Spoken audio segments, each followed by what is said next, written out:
Bonjour à tous, bienvenue sur ma chaîne. J'espère que vous allez bien. Bienvenue aux nouveaux abonnés et merci aux abonnés pour votre fidélité. Donc aujourd'hui, je vous retrouve pour un nouveau tirage astrologique simplifié pour les flammes jumelles.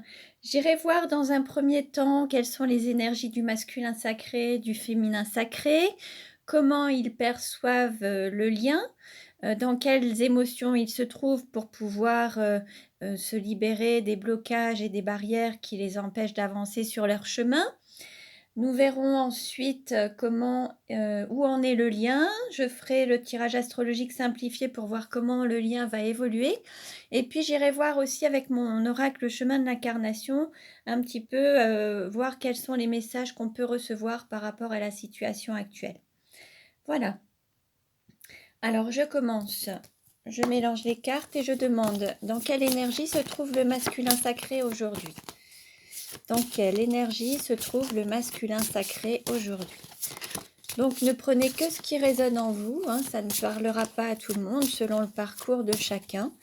Vous pouvez consulter les autres vidéos pour avoir des compléments d'information. Voilà. Alors, dans quelle énergie se trouve le masculin sacré? Alors, je coupe. Et nous avons le chaman.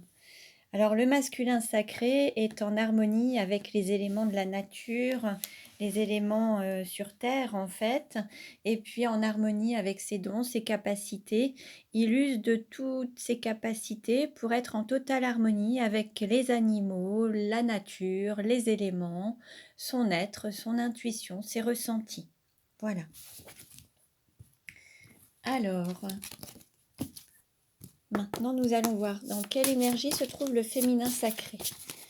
Dans quelle énergie se trouve le féminin sacré, pardon.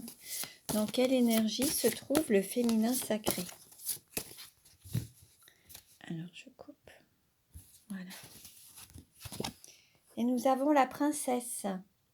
Donc là, on va dire que le féminin sacré montre toute sa beauté, rayonne de sa beauté et la reflète, en fait. Là, l'idée, c'est que le féminin sacré donne naissance à son intériorité et la laisse fleurir, la laisse naître. Donc voilà. Alors, nous allons voir maintenant un message pour le masculin sacré. Quelle carte pour le masculin sacré? Allez, je coupe. Et nous avons se libérer des schémas répétitifs. Alors, il se peut que pour certains masculins sacrés, ils se retrouvent toujours dans les mêmes schémas, les mêmes situations, avec le même style de personne. Et là, l'idée, c'est de se libérer de ces schémas qui se répètent, alors aussi bien dans sa vie, mais ça peut être aussi de génération en génération. Certains divorcent tous, certains restent célibataires toute leur vie. Certains ont des problèmes avec leurs enfants. Enfin, ce sont des idées, mais prenez uniquement ce qui résonne. Et puis, il y a certainement d'autres choses qui vous parleront. Regardez un petit peu ce qui peut se répéter dans votre vie, en fait. Certains, peut-être, se retrouvent toujours sans emploi. Certains se retrouvent toujours avec des difficultés financières, avec des maladies. Enfin, voilà. Donc, regardez un petit peu. Et l'idée, c'est de s'en libérer. Donc, déjà, d'en prendre conscience et puis voir comment agir pour sortir de ces schémas. Alors, quelle carte pour le féminin sacré? Quelle carte pour le féminin sacré? Ah, une carte s'est retournée. Alors, c'est se libérer du jugement. Alors, peut-être que certains ont tendance à juger les autres ou à se sentir jugés ou avoir peur d'être jugés par rapport à leurs actes, leurs paroles, leur apparence. Et donc, ils font très attention au jugement des autres et c'est ce qui les empêche d'être pleinement eux-mêmes. Donc là, l'idée, c'est d'être pleinement soi-même en se libérant du jugement des autres ou du jugement que l'on peut se porter également. Alors, quelle carte pour le masculin sacré?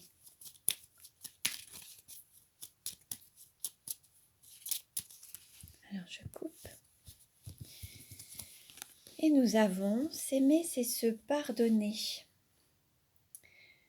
Donc se pardonner les actes de non-amour envers soi-même, se pardonner des paroles, des gestes, des attitudes, des comportements qui n'ont pas été dans l'amour vis-à-vis de soi. Peut-être aussi se pardonner de ne pas avoir su s'aimer ou ne pas s'être donné la priorité ou ne pas avoir su affronter les autres, ne pas avoir su s'affirmer. C'est possible également. Donc prenez ce qui résonne en vous. Quelle carte pour le féminin sacré? Quelle carte pour le féminin sacré? Alors, nous avons s'aimer tout simplement. Là, on demande au féminin sacré de s'aimer dans son entièreté, tel qu'il est, avec son tempérament, ses qualités, ses défauts, son apparence, son passé, son présent, sa famille, enfin s'aimer tout simplement. Voilà. Alors, maintenant je vais demander une carte pour le masculin sacré. Voilà. Alors nous avons métal, automne et sécheresse. Alors il se peut que certains masculins sacrés aient une sécheresse du cœur. Peut-être que certains ont eu une fermeture du cœur, peut-être depuis l'automne dernier, par rapport peut-être à une coupure de lien, par rapport à quelque chose qui aurait été coupé.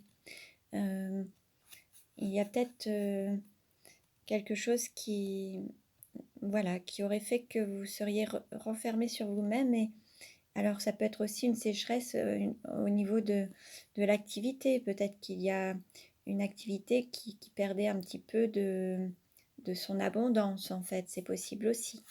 Donc voyez un petit peu ce qui résonne en vous et ce qui vous parle. Quelle carte pour le féminin? Une carte à sauter. Nous avons gémissement. Là, on a quand même une forme de plainte, mais comme s'il y avait une résistance à se plaindre, en fait. C'est une lutte, en fait, qui empêche le féminin sacré de s'exprimer pleinement, qui l'empêche d'exprimer ses sentiments, ses émotions, ses ressentis. Et il gémit, il ne le crie pas, il ne l'exprime pas, il gémit, il se retient. En fait, c'est se plaindre à demi-mot et ne pas... et se retenir, en fait. Alors, regardez en quoi il pourrait se retenir, en fait. Hein. Alors, allez, une carte pour le masculin sacré.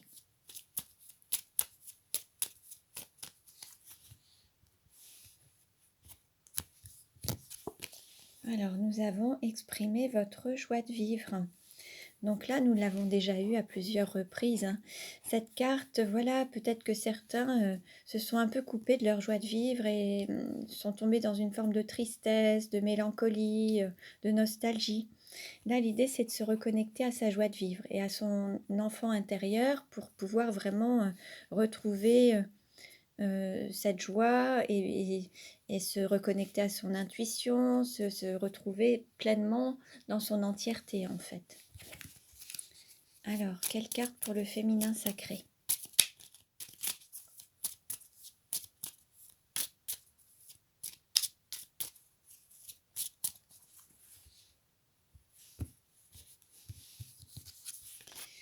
Alors, nous avons accorder de l'intérêt aux autres. Bruyère.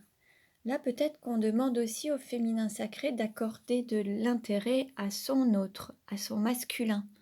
Peut-être que là, il y a peut-être aussi l'idée que le féminin a peut-être est peut-être resté un moment dans son coin, pas forcément heureux, mais n'a pas vraiment manifesté d'intérêt à son autre ou aux autres, aux personnes de son entourage également. Donc prenez ce qui résonne en vous. Donc pour les personnes qui sont dans ces émotions, donc il y a des fleurs de bac qui sont là. Donc pour les personnes à qui il manque un petit peu de joie de vivre, nous avons la fleur de bac numéro 38, Huileau. hein. Donc si vous avez le sentiment d'être un peu dans le chagrin, la culpabilité, un peu triste, boudeur, voilà, donc là, la fleur de bac numéro 38 pourra vous aider à vous reconnecter à votre joie de vivre. Et puis pour ceux qui sont justement dans l'idée d'accorder de l'intérêt aux autres, en fait, là, l'idée, c'est de reprendre un petit peu considération des autres et leur accorder de l'importance et tenir compte d'eux également. Et, et là, en fait, nous avons la fleur de bac numéro 14, Hiver. Donc là, c'est pour vraiment s'intéresser aussi aux autres et vraiment prendre un petit peu, ne pas penser qu'à soi, mais penser aussi aux autres et leur montrer que que vous les aimez ou que vous vous inquiétez pour eux, que vous leur accordez de l'intérêt. Donc voilà, donc c'est la fleur de bac numéro 14. Alors, nous allons voir maintenant comment est perçu le lien par le masculin. Comment est perçu le lien par le masculin? Comment est perçu le lien par le masculin sacré?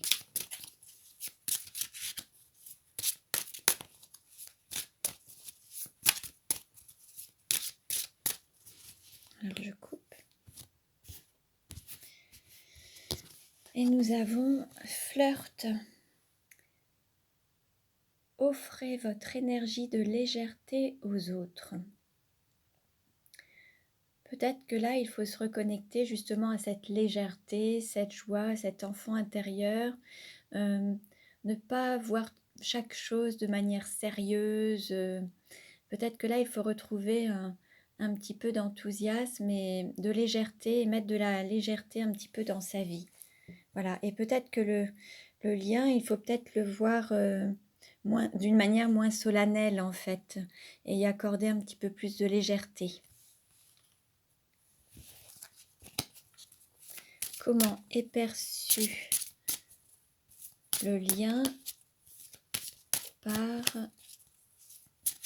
le féminin sacré?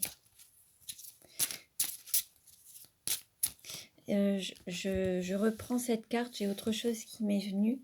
Peut-être que certains n'ont pas vu aussi quelle était l'importance du lien. Et peut-être que certains l'ont perçu comme quelque chose de léger, comme un flirt, alors qu'ils ne s'attendaient peut-être pas à ce que ce soit un lien si intense, si fort, qui dure dans le temps et qui soit un lien divin avec une telle intensité. C'est également une possibilité. Alors, comment est perçu le lien par le féminin sacré? Comment est perçu le lien par le féminin sacré?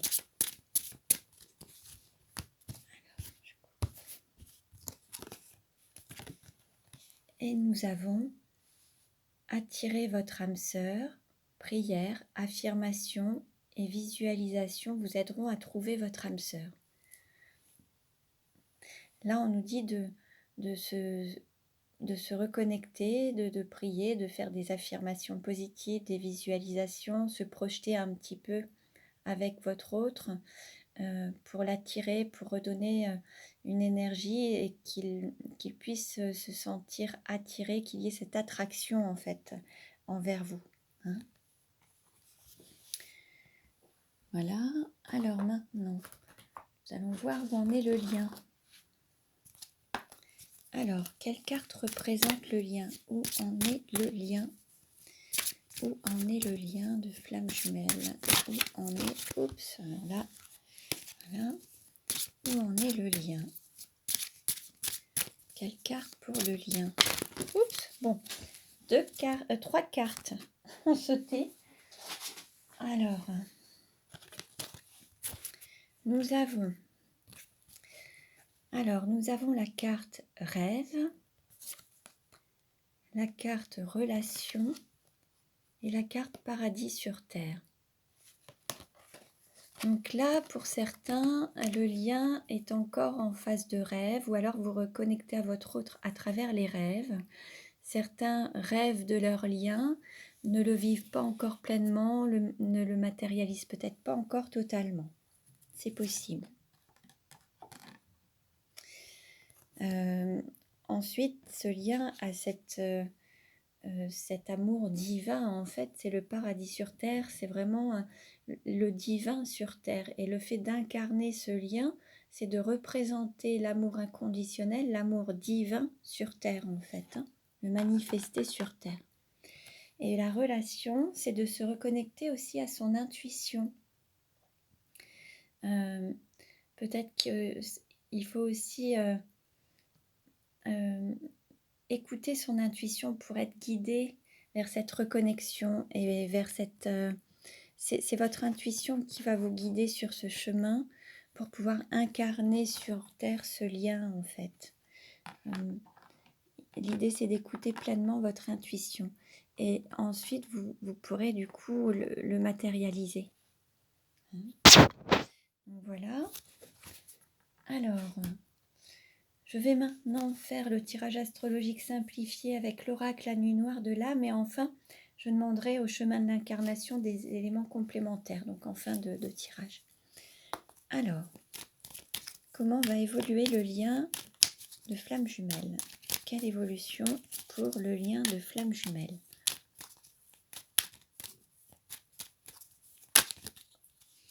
Alors, nous avons 2 cartes qui ont sauté, lien karmique, amour platonique, reconnexion d'âme, et naissance, renaissance, quitter le nid et prendre son envol.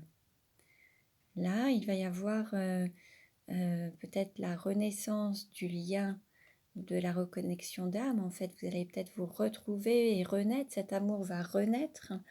Il va peut-être y avoir le fait de quitter peut-être un lien karmique ou quelques liens qui n'ont plus lieu d'être pour prendre son envol. Et peut-être qu'il va y avoir la naissance matérielle, physique d'un amour platonique. On va voir. Alors, attendez, il y avait 2 autres cartes. Il y avait aussi instabilité, turbulence et fluidité, retour au calme. Ah, donc peut-être qu'après certaines turbulences, il va y avoir un retour au calme également. Alors, je coupe. En dos de deck, nous avons infini, chemin, recommencement, la boucle est bouclée. Donc là, on nous annonce la fin d'un cycle et le début d'un nouveau cycle, le recommencement peut-être d'une relation ou d'une reconnexion d'âme, le chemin, le fait de continuer son chemin, son parcours de flamme jumelle, et ce lien qui vous lie à l'infini. Alors, quelle carte représente le consultant ou la consultante? Rapidité, sans maîtrise, force incontrôlable, freiner des cas de fer. Là, il y a quelque chose qui vous pousse à aller dans une direction. Vous ne maîtrisez pas, c'est quelque chose de très rapide. Il y a quelque chose qui va peut-être survenir dans votre vie ou surgir. Et là, vous ne pourrez rien maîtriser, rien contrôler. Quelle carte représente l'argent? Nous avons délivrance, voir le bout du tunnel, s'ouvrir au changement. Donc là, il y a, voilà, on nous annonce un changement. Alors peut-être qu'il y a un changement dans ce qui vous semble être la plus grande richesse dans votre vie. Il va peut-être y avoir une nouvelle perception des choses. Vous allez peut-être vraiment avoir accès maintenant à cette richesse. Et la fin peut-être d'un cycle de périodes difficiles pour aller vers un cycle d'abondance et se délivrer peut-être de choses des blessures, des difficultés pour s'ouvrir à l'abondance, à s'ouvrir à toute la richesse, à cet amour divin. Voilà. Alors, quelle carte représente le cours ou la formation? Nous avons réconfort, flamme intérieure, réchauffer les cœurs, mains froides, cœur chaud. Là, peut-être qu'il faut apprendre à garder la foi, à maintenir cette flamme intérieure et se reconnecter à cette flamme intérieure pour avoir du réconfort. Dans les périodes où peut-être qu'il y a eu des moments où vous étiez en distance ou en séparation, l'idée c'est de garder la foi et de vous reconnecter à cette flamme intérieure. Quelle carte représente la maison ou l'intériorité. Nous avons paix et pureté. Donc là, on nous annonce le fait d'être en paix, d'être épuré, libéré peut-être de certains schémas toxiques, libéré de certaines blessures. On est vraiment dans une pureté d'âme et être en paix en fait. Quelle carte représente le cœur? Alors, au niveau du cœur, nous avons blessure, masochisme, passion destructrice. Peut-être que votre cœur a été blessé. Vous avez eu des blessures de cœur, des peines de cœur, des blessures. Et là, l'idée, c'est peut-être de guérir votre cœur, de lui permettre d'aimer pleinement maintenant, puisque l'amour pourra vraiment le guérir. C'est peut-être de l'ouvrir à nouveau pour pouvoir guérir pleinement et laisser entrer l'amour. Quelle carte représente le travail? Nous avons guinguette, fête familiale, enthousiasme. Alors, il se peut qu'il y ait un rapprochement familial, de l'enthousiasme par rapport à accueillir la divinité en soi, en fait. Accueillir le divin en soi. Et peut-être que là, il y a un travail à faire pour se reconnecter au divin et se reconnecter au sacré et à votre autre, en fait. C'est possible également. Peut-être que vous vous retrouverez à un moment festif ou à une rencontre, une guinguette, quelque chose de... Voilà. Quelle carte représente votre autre? Alors, nous avons illusion, chimère et différence. On va dire que votre hôte se met en route pour peut-être donner vie à ses rêves. En fait, il se met en route, se met en action, à aller vers ses rêves, en fait.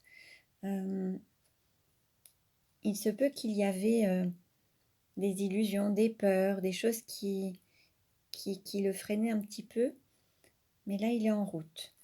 Et peut-être qu'il arrivera plus vite que prévu. Peut-être qu'il viendra vers vous de manière plus rapide que vous ne le pensez. Voilà. Quelle carte représente la sexualité?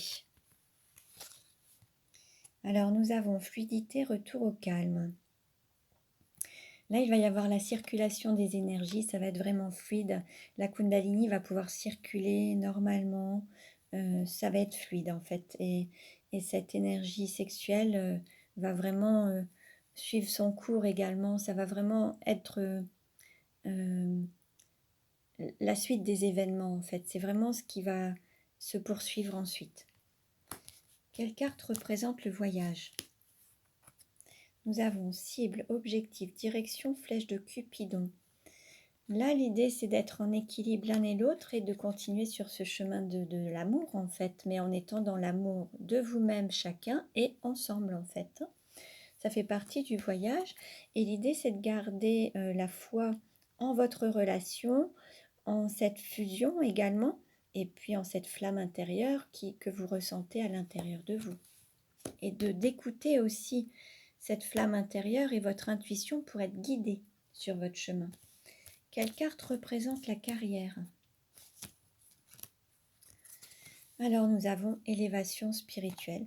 Voilà, là, c'est l'objectif en fait de ce parcours initiatique, c'est de s'élever spirituellement, d'apprendre de ses expériences, de se libérer de ses blessures, des blocages et pouvoir s'élever.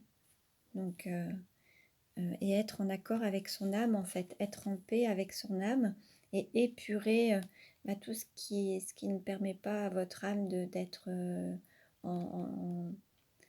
légère, en fait. Hein. L'idée, c'est vraiment d'être en paix. Hein. Alors, quelle carte représente les amis ou l'entourage? Nous avons joie, complicité, amusement et amour de jeunesse.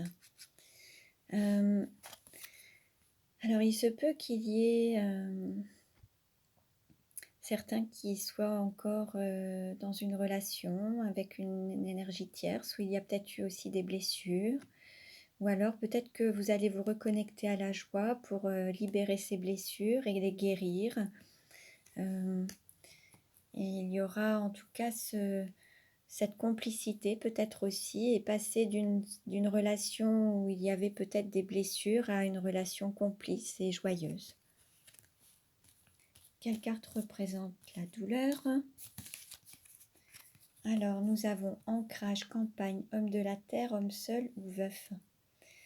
Là, la difficulté, c'est peut-être alors à la fois d'ancrer cet amour et puis peut-être aussi pour d'autres de passer du stade de solitaire, de solitude à une vie de couple ou une vie de famille. C'est peut-être aussi une forme de difficulté. Pardon. Certains sont peut-être habitués à vivre seuls, à être célibataires, à vivre seuls. Et la difficulté, c'est de passer le cap et vivre à deux et peut-être construire une vie de famille. C'est peut-être aussi ce changement qui va être, voilà, pas évident à faire. Alors, je vais maintenant demander des cartes au chemin de l'incarnation pour compléter un petit peu le tirage. Alors, pour voir un petit peu... alors, alors, une carte s'est retournée, nous avons équilibre. Donc là, peut-être que là, vous êtes en phase d'équilibre, où vous avez équilibré votre vie, équilibré la relation. Alors, où en est le masculin sacré? Allez, où en est le masculin sacré? Où en est le masculin sacré? Alors, je coupe, hop, et je prends cette carte-là. Alors, le masculin sacré, alors on nous parle de Verseau du 28 janvier au 18 février, samedi et anarchie. Alors peut-être que le masculin sacré n'aime pas les directives, les ordres, l'autoritarisme en fait, ou l'autorité tout simplement. Et il préfère n'en faire qu'à sa tête, à sa manière, et vouloir peut-être tout décider lui-même en fait. Il se peut aussi qu'il soit en phase d'équilibre avec peut-être des hauts et des bas par moment. Donc l'idée, c'est de retrouver cette stabilité intérieure. Alors, où en est le féminin sacré? Maintenant, où en est le féminin sacré? Alors, nous avons le garçon, le bébé, l'enfant, la naissance. Alors là, le féminin sacré, on nous parle de naissance. Alors peut-être qu'il renaît de lui-même. Alors le féminin sacré peut être un homme, ou alors ça peut être aussi ou alors il peut y avoir aussi l'annonce d'un bébé, d'une naissance d'un petit bébé, d'un petit garçon également. Mais là, on verrait plus la naissance, la renaissance en fait. Et là, le féminin sacré, ce serait la renaissance d'un homme ou voilà, c'est possible également. Alors, où en est le lien? Où en est le lien? Alors, je coupe. Et nous avons alignement, connexion, centrage, ancrage. Bon, ben, on nous parle d'alignement, d'équilibre, alignement. Donc, impeccable, tout est en train de s'aligner. Toutes les énergies sont en équilibre, s'alignent. Donc, c'est ce qui va permettre de se reconnecter, de s'ancrer sur Terre, d'ancrer la relation et de... Voilà. Bon, bah, c'est un très beau message. Donc, on va arrêter avec cette dernière carte. Je vous remercie pour votre écoute. Ce tirage ne parlera pas à tout le monde. Vous pouvez consulter les autres vidéos pour avoir des compléments d'informations. Vous pouvez vous abonner à ma chaîne pour recevoir les futures vidéos. Je vous remercie, je vous dis à très bientôt et prenez bien soin de vous.